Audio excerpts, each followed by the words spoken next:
দিনী ভাই ও বোনেরা, আজ আমরা জানব বদর যুদ্ধের সম্পর্কে। মুসলিমদের সৈন্য ছিল ৩১৩ জন, তলোয়ার ছিল ৮টি, উট ছিল ৭০টি, ঘোড়া ছিল ২টি, শহীদ হন ১৪ জন, বন্দী 0 জন, অর্থাৎ বন্দী কেউ ছিলেন না এবং বন্দী করতে পারছিলেন না কাফেররা মুসলিমদেরকে। এবং কাফেরদের সৈন্য ১০০০ জন, সশস্ত্র সৈন্য ৬০০ জন, উট ৭০০টি, ঘোড়া ৩০০টি, মৃত্যু ৭০ জন, বন্দী হন ৭০ জন। বদর যুদ্ধ হযরত মুহাম্মদ সাল্লাল্লাহু আলাইহি ওয়াসাল্লাম নিজে পরিচালনা করেন।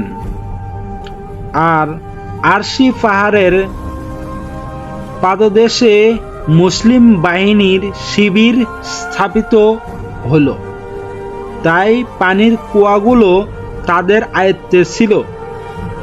আর নবী করিম সাল্লাল্লাহু আলাইহি ওয়াসাল্লাম সৈন্য সমাবেশের জন্য এমন একটি জায়গা বেছে নেন যেখানে সূর্য উদয়ের পর যুদ্ধ হলে কোনো মুসলমানের সৈন্যর চোখে সূর্য কিরণ পড়বে না।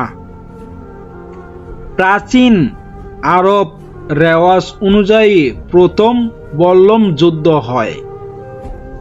অমুসলিমদের সেনা সংখ্যা ছিল ১০০০, আর ছিল ৬১টি ঘোড়া, ৬০০টি লৌহমর্ম এবং অসংখ্য উট। অমুসলিমদের সেনাপতি ছিল উতবা বিন রবিয়া। যুদ্ধে ৭০ জন অমুসলিম নিহত হন এবং বন্দী হন ৭০ জন। মুসলমানদের বাহিনীর সেনা সংখ্যা ছিল ৩১৩ জন। মুহাজির ছিলেন ৮২ জন, বাকি সবাই আনসার। আসাদ গোত্রের ৬১ এবং খাজরাজ গোত্রের ১৭০ জন। মুসলিমদের উট ও ঘোড়া সংখ্যা ছিল যথাক্রমে ৭০টি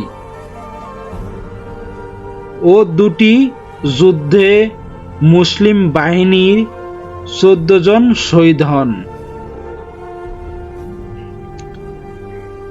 এ যুদ্ধে উল্লেখযোগ্য ঘটনা ছিল নবীজি সাল্লাল্লাহু আলাইহি ওয়াসাল্লাম এর প্রধান শত্রু আবু জেহেলের নিহত হওয়া। এ প্রসঙ্গে ২টি কিশোর অনেক বীর সাহসিকতা নিয়ে বীরত্বের কাহিনী প্রচলিত আছে। ২ কিশোরের বীরত্বে মারা গেল আবু জেহেল এবং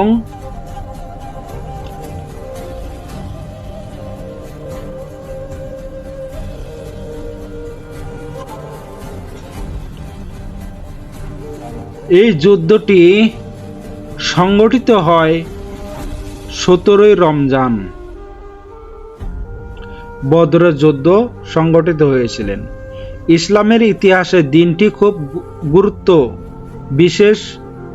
২ হিজরি ১৭ই রমজান মদিনা মুসলমান ও মক্কার মুসলমানদের মধ্যে এ যুদ্ধ হয়। যুদ্ধের আগে চলে বেশ কিছু খণ্ড যুদ্ধ, তবে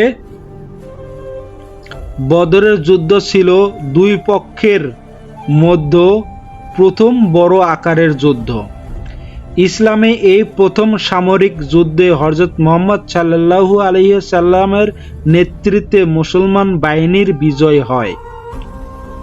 এ বিজয় অন্যদের কাছে এই বার্তা পৌঁছায় যে মুসলমানেরা আরবে নতুন শক্তি হিসাবে আবির্ভূত হয়েছে।